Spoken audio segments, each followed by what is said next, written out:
What it do, YouTube? It's Coffee. Back at it with an update, man. And Mysonne, dope MC, man.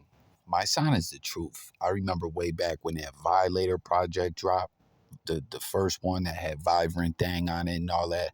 Mysonne had some serious bangers on there. And then after, he ended up getting locked up, doing that bid when he got down with Game. That's when I was like a fan of the Game, the Black Wall Street Money Gang, whatever you want to call it. That Red Room mixtape, that Revolver, the Semi. There was, I think he was on a couple tracks on there, and I was like, damn, man, Mysonne went in, man. Like, he still got it. And, he has a strong presence in the blogosphere today still, But as far as, like, the industry went, I don't know. Like, I think he was signed to Def Jam, affiliated with Rough Riders, but it's like, it's dope, though. That's what's so dope about the blogosphere. And something Mysonne says in this, too, about Kendrick and Drake and this beef and all that, right, is preference, man. You know what I'm saying? And that's what's cool about the blogosphere, whatever you're into. Like, if we're talking about rap or just other ish, you got different types of styles and subgenres and whatnot. You know what I mean? Like, that's the thing at the end of the day. Like, a lot of people don't want to agree to disagree or whatever. You know what I'm saying? But let's just get into him reacting to, he has some interesting things to say about Drake and Kendrick going at it. So here he says, Kendrick isn't battling Drake. He's going to war with this rap culture. Then okay, no caption on that one. That was the caption. So that's intriguing, man. And Kendrick said something like that. Didn't he say something like that? Like, ready for war? Then this is when I think the first joint dropped, the 616. He said, this is a strategic attack. It's calculated and surgical. FYI, I'm sure Drake is coming blazing soon.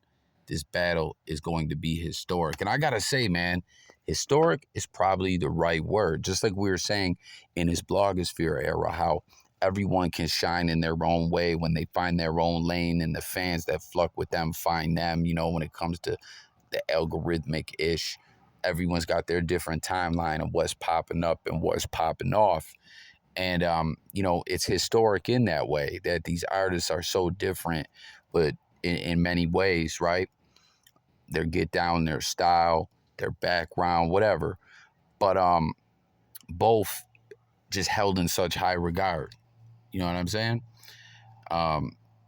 So you see, that was before Drake dropped. Then when Drake dropped, you see, he said, this is good rhyming, but y'all see what he's talking about, right? Then the next joint from Kendrick, right? But this is deep. Kendrick playing chess like Bobby Fischer. Sheesh. Yo, it really is. The more and more we say this, like, it's so intriguing, too, the way Kendrick just dropped joint after joint. You know what I'm saying? Drake dropped a real long one. You know what I mean? At the end of the day, too, I'm saying Kendrick is not even close, But like we were saying, in a way, I guess a lot of this is about preference and style and the type of rap people like, But, at one point, too, did anyone else think this? The way these joints just kept dropping, I was like, yo, is this planned? No way this planned, though. This got too personal, especially with this one, man. He went in on that one. Now, check this out. He says, this rap battle is entertaining. Hip-hop is winning. Both artists are remaining true to who and what they represent.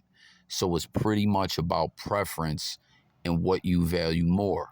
What I will say is K-Dot let artists who believe in hip-hop artistry and lyricism know that fans still value that. Let me stop right there. Like I was saying, the way he spoke up about this, about preference, so intriguing, you know what I mean? Like, you could tell Mysonne, I mean, not like I need to be the one to say this or he gives a fuck, but I'm saying you could just tell when someone loves the music and the art form and just everything that comes with it, you know what I'm saying? That grew up in hip hop in so many ways, you know, like, but you know, they're both being true to who they are. I would say that so, and it's lit. Like Mysonne was saying, that there's fans that still respect and love that. You know what I mean? The way Kendrick is lyrically and just a hip hoppity ass rapper. You know, that's dope. That's dope. You know, so often um, bars get overlooked, especially more in this current era. You know, but let's continue on. He said, "What I will say is, K. Dot let artists who believe in hip-hop artistry and lyricism know that fans still value that. He let them know everyone isn't moved just by club beats and catchy choruses.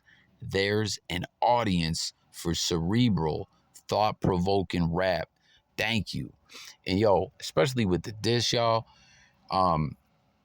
man, like, the way he came with the different ones, the way he dismantled Drake, and it's got so personal. But like my one bro was saying, like, it was almost like spoken word poetry on that one joint. Like, this really is historic, man. Now let's check this out. This is an old Drake interview. Let's check it out. Let's talk about you being Jewish real quick. Let's do that. Because a lot of people think that, like, Asher's Jewish. He's not. His dad's Jewish. He doesn't really identify. All loves to Jews, but he's not Jewish. Yeah. You, on the other hand... But he wasn't there. He didn't read his portion, first of all. You didn't have a bar mitzvah. Come on. Are you serious? You had a... Hold on, ladies and gentlemen. Just tell it. You don't understand how big you're about to be in the Jew world. You don't understand how big you are. First of all, I live in an all-Jewish area, so... Where is that? Forest Hill. Okay. I went to a predominantly Jewish school growing up. I definitely had a bar mitzvah in an Italian restaurant, mind you. My lord. Yeah. A nice Italian restaurant? Very nice Italian restaurant. The song of the night was Backstreet Boys, I Want It That Way. You are younger than me. Yeah. I forget about that. Yo, this man said was his bar mitzvah theme song was I Want It That Way. Yo, that's wild. So you just... Your parents... The song of the night was Backstreet Boys, I Want It That Way. You are younger than me. Yeah. I forget about that. Yeah. And I was in there. I was in synagogue. I had my yarmulke on. Hebrew school, the whole nine. You just... See, I cheated. I didn't really. So you just... Your parents are nice. Yeah. So they let you do the bar mitzvah without having to do the fucking Hebrew school. Mm-hmm. So your mom's Jewish. My mother's Jewish. And you know we have great Jewish dinners like Rosh Hashanah and Yom Kippur. First text message you ever sent me. Good Shabbos. Yeah, good Shabbos. Kept it real. Yeah. Have you gotten approached yet by like the Jewish media yet? No, I haven't gotten approached by the Jewish media, but somebody today, who I won't mention, was like, "How big you're gonna be?" And I was like, "Wait, was that me 5 minutes ago?" I remember saying that. Somebody's like, "You know how big you're gonna be?" And it's like, "This has never happened before." It's like every Jew is going to just like really embrace. Well, here's the thing. There are Jews like my dad who like cling to like the biggest reaches. Like, you know who's Jewish? Matt Damon. I'm like, no, he's not, Dad. He's definitely not Jewish. And like people reach, and the fact that you actually identify, that's gonna be big. Yeah, it's gonna be. You're doing something that I could never do. So let's talk about you being Jewish. So wait, I just want to say I don't believe Matt Damon is Jewish, right? Isn't he like from South Boston and Irish? Pretty sure he's Catholic. I don't know, man. Not that it matters, you know. But man, I didn't really even realize at first too that was Rosenberg, Peter Rosenberg, behind the camera there, man. But you know, early on Drake identifying with you know, he's JEWISH roots and all that and background. And man, you could just see a total different swag, style, just everything from Drake at this stage in his career, man. I don't know if like in those disses, you heard what Kendrick was saying, right? About like certain things that Drake says come off cringy, if y'all feel what I'm saying on that. But let's see what Mysonne has to say about this. Listen, yo, oh yeah, also guys, remember that Hell Yeah Fucking Right video? I believe that was like a bar mitzvah in that video was being portrayed in that video, right? But listen, Drake is a dope rapper. No one can dispute his skill, but he doesn't identify and wasn't raised as a black dude. He should embrace who he is like he did here. This was never about colorism. This is about identity and culture. So if a black man sees and doesn't feel okay with him using the N word, which is what I was referencing in that dish, y'all, like Kendrick was saying, it just comes off cringe. He don't like it. Comment, everyone. How do you feel about that? He is well within his rights to say that, and no one should have an issue with his feeling. Respectfully. Now carry on. That's deep right there, man. Let's see what the people are talking about. Culture is what people are not understanding. No, culture shouldn't be about front and no, respectfully. Fam, he is not Jewish. Stop. Look how lost we are as people. Tell him that, not us. He said it, we didn't. Ebro responds and says, exactly, facts. Then Mysonne says, all those things are correct. But my point is, because you're okay with it doesn't mean all have to be. Some are culturally aware, competent. Some aren't okay. He wore blackface. Yo, let's stop for a second and talk about that. I was actually just chopping it with my bro. He was talking about the disses and all that. And I was saying, remember that like Pusha T, unearthed that, I don't want to say secret, but it was something that was like forgotten. Like that was bonkers that Drake, a light-skinned black dude, wore blackface. Like, what? And I believe, I'm not even capping, like this isn't a joke. I remember when I first saw that, the company, I believe, was called Jim Crow Couture, I believe. And when I first saw that, I was like, man, this is like some troll-ish. Someone is joking, saying that, right? Because of the blackface. But no, that was like the name of the company. I was like, man, this is like, it's kind of fucked up, man. But he says, some are not okay that he wore blackface and don't understand where he was using the N-word prior to rap. If his community was white, his primary parent was white, his school was white, when did he start believing it was okay to constantly use it? So Kendrick woke up some people. What does everyone think? Was Drake using that word growing up? Was that in his vocabulary? When, like, you know what I'm saying? Like, do you think with hip hop and in trends of like hip hop and stuff like that, do you think Drake was saying that when he was coming up because of that? Do you think there was white kids saying it around him and he was cool with that? Like, what do y'all think about it? Like, real talk, tap in. Sorry, y'all. Kendrick woke up some people. Some people don't choose to stay asleep. And the fact that you believe no one should use the word, but have an issue with the black conscious man not being black, with the not being black K with a man who admittedly identifies outside of the culture. Oh, okay.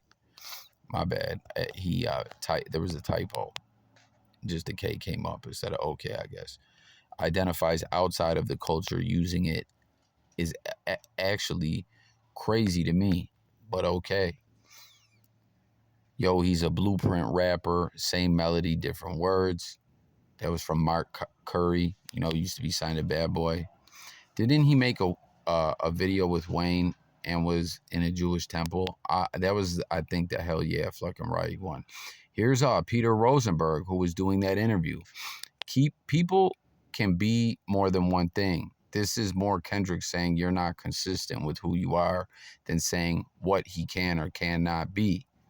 Ebro responded and said, black folks feeling that someone uses black culture for profit, but privately is something completely different, and then draw the line at the N-word is in bounds. If we're addressing the caption here, Drake is absolutely racially black by North American racial construct standards. His personal life seems to be more non-black, like his preferences. Interesting. This is deep, y'all. Comment, everyone, like real talk, and make sure to subscribe, like the video, all that. You know what I mean? We talk music, news, sports, current events, life, and much, much more over here. This gentleman, Rocco Too Real. Is that Rocco? From that You Ain't Even Know It, Rocco? He says, where I'm from, if you got black in you, you're black. I'm just saying. Mysonne says, nobody arguing that's man ethnicity, King. My question is, if you grew up in white Jewish community, went to white Jewish school, completely embraced Jewish culture, where if they used the N-word, it was a racial slur. My question is, when did you start using the N-word so frequently? You weren't even of black culture, so it's kind of confusing. Was it Rashad Bilal says he always said he was Jewish, though. He never ran from that. He also talked about spending summers in Memphis with his black family and not really fitting in in either world. His reality has never been a secret. So I would say that's true, right? I mean, Drake was putting this all out there in this interview early on, and I feel like I remember, like hearing that. And did he even address it in some of his songs? Comment, y'all. Mysonne responded to that comment and said, so the question is, where did N-word become prevalent in his dialogue? Because in the community he admitted to being raised in, it would be a racial slur. So at what point did he normalize it? This gentleman says, when was Drake not raised in the culture? Mysonne says, his whole life, according to him. Jewish is a religion. Hip-hop embraces all religions. Muslim, Rasta, Hebrew, Christian, Catholic, 5%ers, and more. What's the issue here? And then Mysonne says, the issue is where Drake went to school, where he lived, there are no blacks. In those communities, the N-word would be used for nothing more than a racial slur. So how did he become so comfortable with it? So comment, y'all, again, with your thoughts across the board on everything. Once again, that's what this platform is about, is just having discussions on all different topics, right? This guy says, when did Drake outwardly rep, I think he meant to say his Jewish side. And Mysonne says right here. And what I was going to say is, would this, in some ways, like this conversation almost be saying, excuse me, Drake is a culture vulture? Comment. Canary Yellow Cello says, man, you come up a certain way and then as an adult come up another. He been in this culture almost 20 years now, so he's a part of it. I ain't gonna lie, bro, you going out sad like you going just as hard as Kendrick, but for what you sounded more and more like a hater, bro. Come on, Drake is a part of the culture just as much as Kendrick. Since Kendrick grew up in the hood, that's supposed to make him blacker. Drake daddy is a Memphis pimp that did music. He got some black in him. Stop it, Mysonne. And this dude says, I swear I was just about to add you on here for your input, responding to that comment. And we'll read this comment and then we'll close it out. This is from John M64 says, can you explain what growing up as a black dude means exactly? Because a lot of black dudes grew up differently. Does that mean they are not black? It seems to me you didn't identify with a certain if you didn't identify with a certain black culture, you guys say you're not black. So that's interesting. You guys ever seen that movie Black and White? Came out in like 98, 99. Method Man was in it. Raekwon. Ben Stiller was in it. Good movie. Very, very good movie. Elijah Wood was in it. There was a part, though, There was like this lady, Robert Downey Jr. was in it, Mike Tyson was in it. Really good movie, man. High Top from Steve Harvey's show is in it. But there was this lady, she was doing a documentary on suburban white kids wanting to emulate and imitate black culture and things of that nature. And in one part, this one dude was talking to what's homie's name? Power from Wu-Tang, you know, who wasn't a rapper, but was like a part of the Wu-Tang, the company, the brand, right? And they were talking about that dude dated a white woman. And the one dude was saying, yo, man, you're lumping all white folks together. He was like, white people can be just as different from each other as black people can be from each other. You know what I mean? It was a thought-provoking dialogue in that film, to say the least. So it kind of reminded me, this comment kind of reminded me of it. And Mysonne responded by saying, it means we use the N-word daily as a term of endearment and just regular dialogue. A person who admits they didn't grow up in that setting, who has no routes to the culture other than merely ethnicity, who was raised in a community where if that terminology was used, it would be considered racial slur, shouldn't feel comfortable using that term. So with that, I'm going to close this out. Kendrick versus Drake, preference, hip hop, historical battle, and Drake's JEWISH roots, him using the N-word. Let's discuss it all in the comments. Once again, I thank y'all so much for tapping in. Look forward to hearing from everyone in the comments. Subscribe, and I'm up out here, y'all. Peace.